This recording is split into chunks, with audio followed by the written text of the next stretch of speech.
Hey, welcome everybody to our Friday $100 million producer podcast, webinar, whatever we want to call this thing. And again, it's been a wild, quick week. And me and Andrew's back together again. Even though we were together last Friday, we just couldn't get Andrew's Wi-Fi to work in the hotel he was at. So we literally spent last week together in Vegas. And but now we're together in separate cities on separate coasts. Yeah, we were together and couldn't do the show. I don't know what was going on. I was staying at the Cosmopolitan, and it was like I was at the very end of the hallway, and my Wi-Fi dropped every 30 seconds the entire trip. So is what it is. Yeah, it was fun to do it with Nicole. You know, it's good. I like the way she did it with you about a month or so ago, and now she did it with me, and kind of getting a interview process from a newer originator. Nicole's been in business around the business for a long time, but she just started originating in the last few months, and quite frankly, she's crushing it. And I think one of the reasons why is because she has been an absolute sponge for information and asking questions nonstop. And I don't have her numbers in front of me, but I know she's already closed a couple loans and she's got a few already working on top of those. And she's literally been licensed for 2 months, maybe at the most. Yeah. And there's people that have been licensed for 6 years that haven't closed in the last 60 days what she's closed. And yeah, I think sorry, go ahead. No, kudos to her. And beyond just being a sponge, and that she is always picking people's brains, and I love it. But she's an action taker. I mean, yeah. Every day I'm seeing posts of her hosting this event and going live with this real estate agent and this open house. She's actually doing the actionable items that so many people who've been in the industry for a long time got burned out doing. And so she's excited about the things that most people are burned out about. Absolutely. And if you're watching this and you're newer or not, maybe not newer and just struggling, I highly encourage you, if you don't follow her on Facebook, Instagram, and LinkedIn, you know, to follow her, friend request her, because maybe some of you watching are like, okay, Todd and Andrew did all these big numbers, and maybe you feel like we're out of touch with you, maybe, which I hope you don't, because I try to be as level, down to earth as they get. And so is Andrew. But I know it can be a little more like you can look at somebody that's doing big numbers and saying, well, I'm not that person. Look at Nicole. I mean, and there's 100 other Nicoles out there doing things the right way. You just have to find your inspiration where it's happening. And yeah, that girl works her butt off, and she's out there, like I said, she's hustling and not worried about, oh, rates are so high, not worried about, well, inventory's low. I've never once heard her utter the words rates are high or inventory's low, not once. And yeah, and also keep in mind that she has a corporate role as well. Oh, yeah. You know, she's doing a ton at UMortgage corporate and crushing it. So imagine if she was just a solo LO. You know, I don't want to lose her on the roles we have her because she's freaking amazing at what she does. But you're dead right. Like, follow along, because this is the journey of someone that is being mentored by guys like us, but is actually taking our advice and doing it. So many people hear our advice, hear the advice of people that are successful, and then they don't go take action. Yeah. Yeah. And for those who don't know, Nicole is she's one of a few people there on my direct team at a corporate level. And I really rely on her for the stuff that she's good at that I'm not good at. I mean, there's things that she just flourishes at that I'm weak in, and I depend on her heavily. So I root for her. At the same time, in the back of my mind, I'm like, oh my God, at the trajectory she's on, she's going to be a full-time originator soon, and I'm going to have to find somebody to fill that role at some point in the probably within the next year or less. And when that day comes, I'm going to be really sad, because she really is a valuable team member for what my role is. So, but hey, that's what it's about. You always need to be replacing people because they've moved up the chain and they've done better for herself. And that's what we root for here. Yeah. And that's what you want. We don't want stagnant people on our teams. We want people that are growing and you know, promoting from within. But yeah, let's talk Vegas. You know, interesting setup. You know, it's been many years since I've been at the mastermind event, and I can't say I saw it, but feeling the lack of energy in the room, comparatively speaking, 2018 to 2023, a 5-year difference. Um, it was a shocking difference of the only word I would use to describe it is that it felt like the room was depressed. It was sad. Yeah, yeah. It was actually my first mastermind, but I have kept track of that events for a number of years. Being somebody that has been in the broker channel for so long, and for gosh, going back, most of my 27 years have been broker, and ever since 2007, it's been 100% broker. I never went to the mastermind because it is basically 95% retail. Not a lot of brokers go to it, but I've always paid attention to it. And I've seen the crowds. I've seen the crowds of 3,000 and 4,000 people like George W. Bush speaking at it, an ex-president of the United States speaking at this event. Tony Robbins, who is probably the most expensive speaker out there, I think, outside of ex-presidents, maybe, he's spoken at twice. So this is a event that drew a lot of eyeballs and a lot of bodies to the event. And I went to this one, first of all, Andrew was going to the event. I said, hey, it's an hour flight for me. Let me go with you because honestly, this event's huge and there should be 2 of us there. Well, we get there and I don't know, 500 people in the room at any given time, maybe 550, Yeah, so, maybe 12, 14 vendors. I remember when the vendors took up 3 floors. I remember when, you didn't know what party to go to for 4 nights in a row because there were 3 different lenders parties going on that night. There was the movement party, the fairway party, and the academy party going on tonight. And the best you could find this time around was 8 to 10 people sitting around the hotel bar talking. Yeah. It was it was sad. And I know you probably brought it up last week because it was such an impactful moment for us, but somebody kind of called it out. One of the speakers, I think he felt the energy in the room because he was there and many speakers went before him, but he got up and said, I want everybody to close their eyes. And nobody looked. And he said, I want you to raise your hand if you feel like, what was the word he used? If you've lost confidence in your career, in your career and your ability to do this job, or you're discouraged, I think. Discouraged in the last 12 to 18 months. Yeah. Lost confidence was the key of it. I, of course, peaked. Todd, of course, peaked. Of course. Literally 90% of the room raised their hand. And to me, that's the saddest statement ever. It's one thing to be bummed out about a market. I don't think there's anybody cheering right now like, yes, we love this market. But it's another thing to say you've lost confidence in your career. Like that's a big, big statement. And it's incredibly sad to see. And I don't know. I walked away from there feeling incredibly grateful to be a part of a culture that is promoting really, really big mindsets, really what we call BHAGs, big, hairy, audacious goals. That's the type of thing that I walk away from. And I'm like, I feel like I have landed in the absolute perfect spot to be around a group of synergetic people that are all pushing for one big goal. And that's to really become the #1 lender in the country. Yeah. Yeah. I actually, there was 3 of us from UMortgage there. It was myself, Andrew, and Chad. And of course, our hands weren't up. And there was a table caddy corner to us that had a few brokers that I've known for years. Their hands weren't up. But I wish that our whole company was there because I would love to have seen if any of our hands were up. And I am 99% sure none of the UMortgage hands would have been up because we see this every day in company chats, company posts. I mean, we have an internal chat system where hundreds of people discuss things all day long in there. It's like a big Facebook group. It's all positive. It's rare that we see anything negative in there. Rarely. And it's never like negative, like I might look for another job because I'm just not making any money. It's usually something like the guy at XYZ Mortgage gave this BS loan estimate. It sucks that I'm selling against somebody lying. That's about the farthest the negativity goes. And but yeah, it was shocking. I expected, honestly, Andrew, I thought when I peeked at that room, I was expecting to see 25 to 40 hands up out of 500.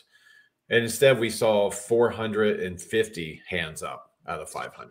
It was crazy. It was truly sad. And you're dead right. Like, these internal chats we have 24/7, we'll occasionally get the negative mindset that shows up. And it's crazy because the amount of pouncing on it, not by managers messaging saying, hey, you need to be positive, but by brand new loan officers, operations staff coming in and being like, hey, yeah, market's a little tough right now, but check out what we've got going on. This is the positive side of it.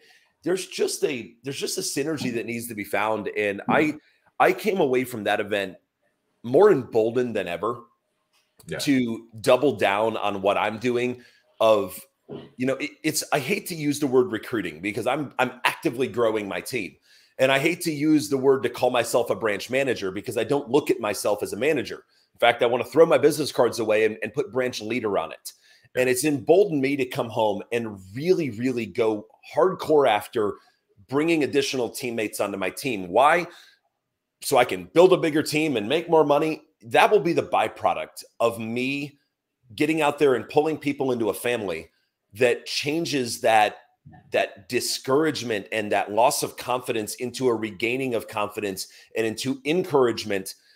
And the byproduct will be money of it. But I came home so emboldened to the people that I've been like, I don't know if I really want to call them. They're kind of a bigger, I'm picking the phone up and calling everybody. It's time. It's time. And I don't care what company you're with, if you are working with a company that has high energy, high culture, high camaraderie, the playing field is open right now. It's like shooting fish in a barrel. It's unbelievably easy. Yeah. Well, and we had our daily, for those of you watching this that don't work for UMortgage, every day, Monday through Friday, we have a daily sales huddle at 2 p.m. Eastern. And Wednesday was going to be me and Andrew together discussing our takeaways internally from the Vegas event. Andrew got stuck on a flight that was delayed, so I did it by myself. And I kind of got more and more riled up as the sales huddle went because I started talking about this. And, quite honestly, quite often when you're at something, whether it's an event, whether it's just whatever it's a period of time, quite often you don't really appreciate what happened until days later when you can get some separation from it. And that's kind of what happened to me on Wednesday. Friday, I made an internal post to our team members about 90% of the room having their hands up and all that, right? It was okay. But by Wednesday, it had dawned on me that this is the best opportunity in time since 2008-9 to go out there and win business, go out there and develop new relationships with realtors and other referral partners, and just take market share. Because if 90% of that room had their hands up, imagine the percentage of the people that didn't go to this event this year, the other 3,000 or 4,000 people that normally go.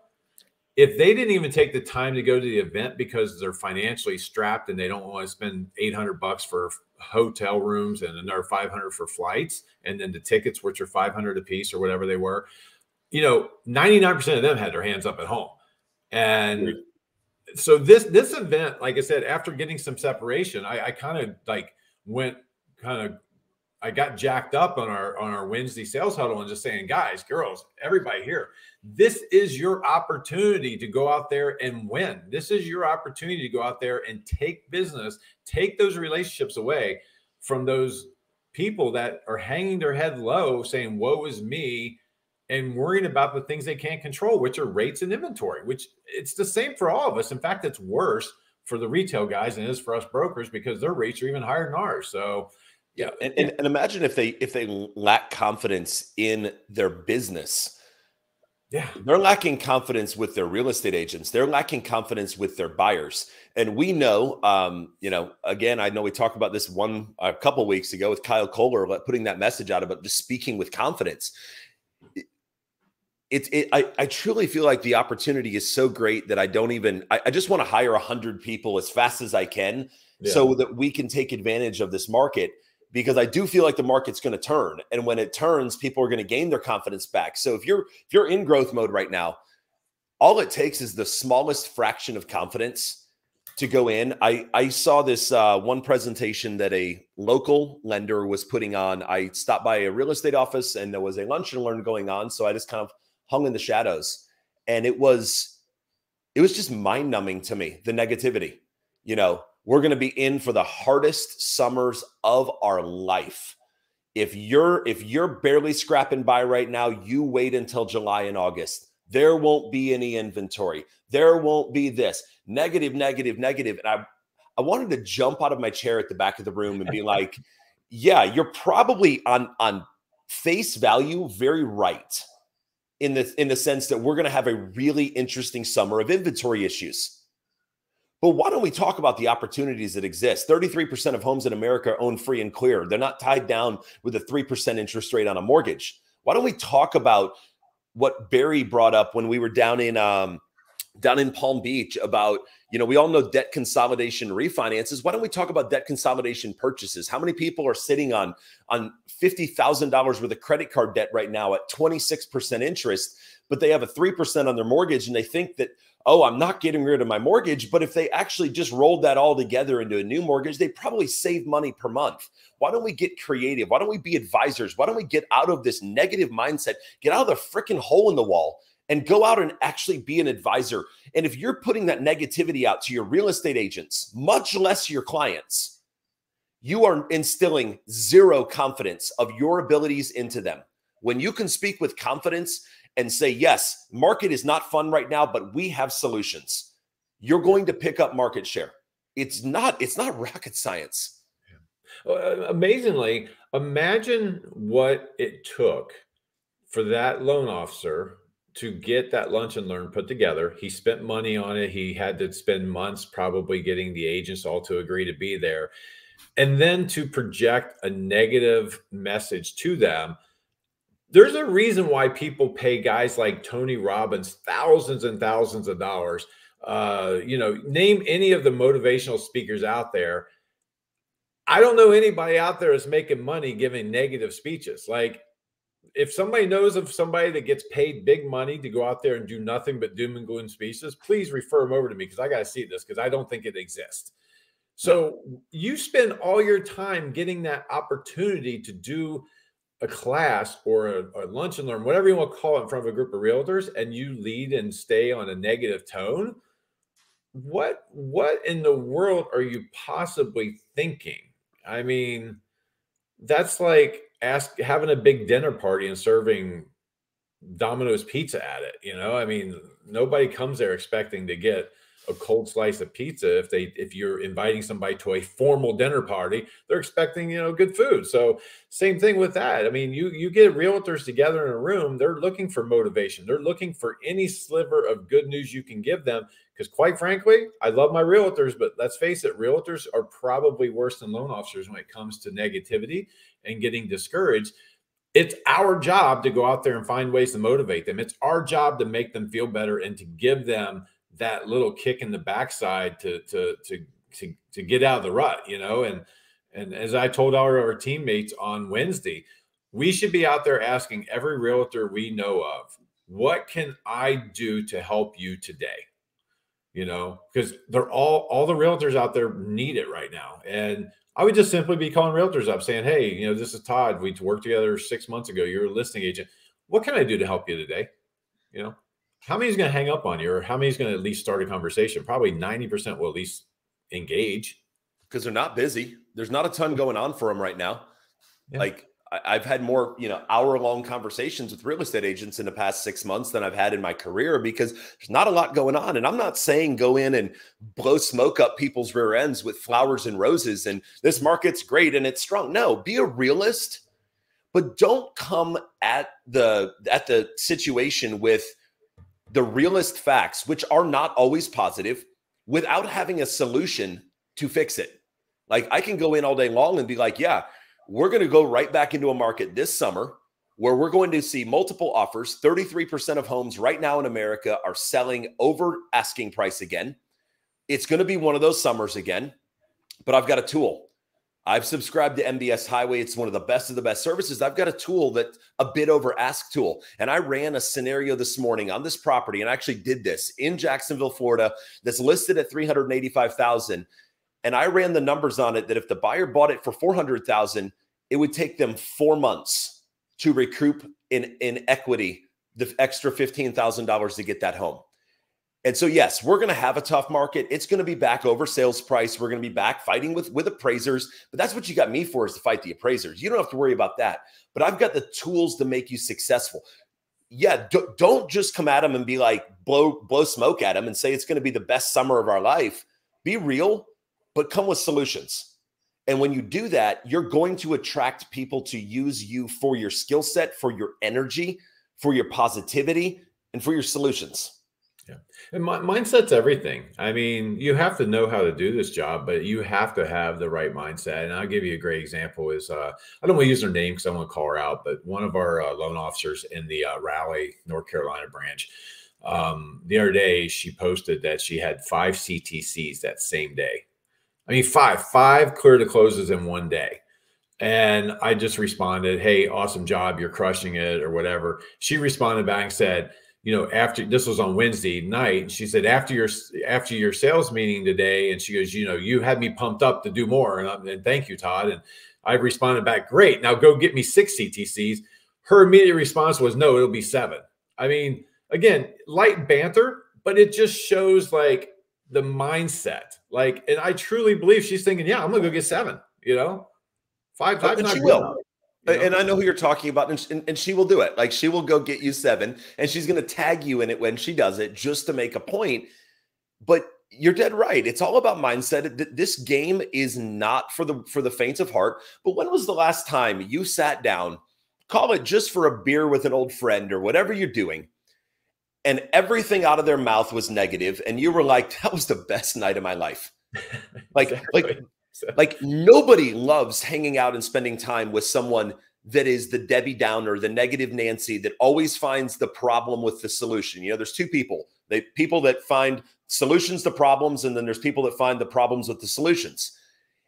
Nobody wants to be around them. So if that's who you are in business, do you really think, oh, I'm going to shoot them straight and I'm not going to sugarcoat it? Do you really think you're going to gain any confidence from your referral partners and clients when you don't come at it with the silver lining every time? I mean, if you follow me on social media, I don't mince my words. I tell you exactly what I think about Jerome Powell. I tell you exactly what I think about our current state of the housing market, that we're in a really tough season.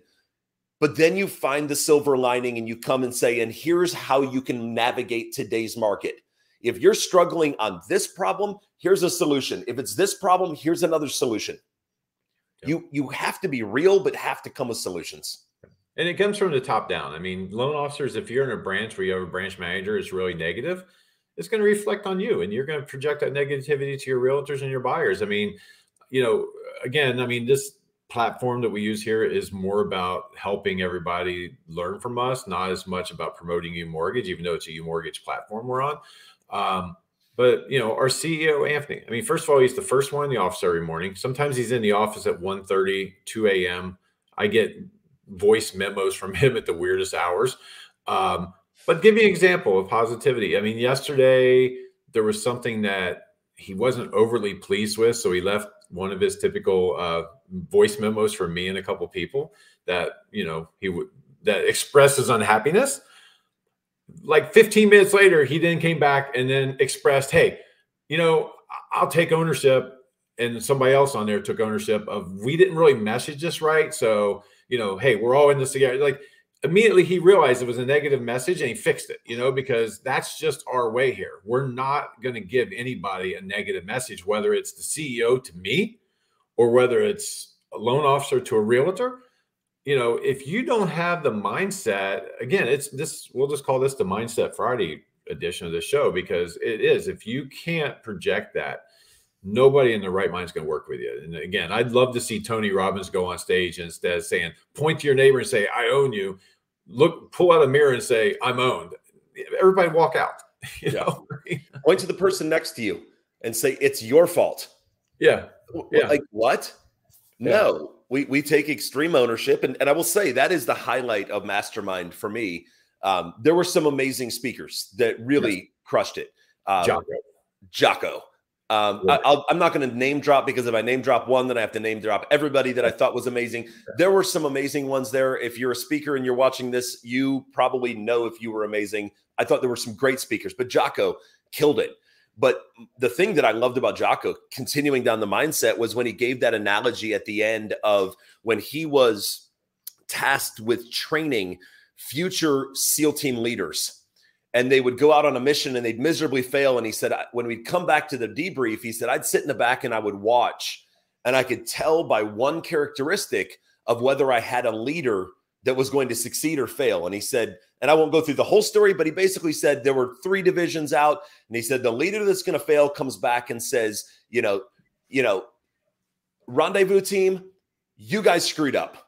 You had one thing you needed on this entire mission, and that was the location of where to pick us up, and you failed. That better never happen again. And he said, I look at that, and that's going to be a leader that fails. And he said, then the same situation happens. Another leader stands up and says, rendezvous team, you had one mission, one thing you needed for this mission, and I failed to give it to you. I failed to give you the location of where you needed to pick us up. So next time we go on a mission, you and I are going to sit down. We're going to carve out 10 minutes to make sure that you have correct direction. And Jocko said, you would think that's a bad leader by taking responsibility for something that his team clearly screwed up. He said, but in fact, it forces the others to take accountability and say, no, boss, that's actually not your fault. I had one thing I needed and I failed to get it. And when everybody takes ownership, and it's that extreme ownership mentality, like that little segment he did, if I could go back and replay that as my alarm clock in the morning, that is why I do what I do and how I want to lead as a leader in an organization. Yeah. I took a bunch of notes from him. That's why I'm looking down at my phone right now. And one of the things that resonated with me was he says, your goal, we all have to set goals. If the goal is not simple, clear, and concise, the team cannot execute and it'll fail. And that's true. And if you're not a branch manager, if you're a loan officer, same thing goes for you, because you're real estate partners and you're just your buyers. You have to set that goal. You have to talk to your realtors and set expectations for what you're going to do to help them. And then you have to make it simplified for them to understand what you're willing to do to help them. And then you better execute on it. And what I mean by that is, like, if you say, hey, I'm answering my phone, all kinds of hours a day and night, you better answer your phone and not let go to voicemail. Exactly. And again, I don't want to get on my whole answer your damn phone trip, but it's the truth when it comes to realtors. But again, that's one of them that really set well with me, especially as a leader, is I have to make sure my people have precise, simple to understand goals. Because if I give them some muddied message, what the hell, how do they know, like you said, how they know where the rendezvous spot is if I can't give them exact coordinates how to get there, Yeah. And I love how he kind of told that exact story. And then he even went to the next level and he said, you even need to tell them why they need to achieve, do this thing. He said, don't just tell them what to do, but tell them why they need to do it. And he gave that story of the team that needed to go up to the roof and there was no wall on the roof. The team didn't know what to do, but he said, if I would have just told them, you need to go up to the roof and I want you to watch the road to the north. Now that team can reposition and say, well, the roof's not safe, but we got 3rd floor windows that we can watch the road to the north. But don't just tell someone what to do, but explain to them, take the extra time to explain why you want them to do it and what the expected result is, because that's going to empower your team to make decisions on their own and say, well, he wants this done this way. We hit a roadblock. We can't get it done that way, but we can achieve the same objective by going this way and getting it done. Empower your team to make smart decisions without always having to come back. Jocko's thing, we could do an entire episode on Jocko, and we're already at 30 minutes here. Yeah, we are. So I'll leave one last thing that I got from him was he really pushed checking your ego. Yeah, ego is probably one of the biggest things that stand in guys' way that are good producers, because they get this ego going. And he's right. If you have an ego going, you can't listen to anybody else. So you can't hear what their goals are and what their needs are. You won't get better and evolve because you think you know it all.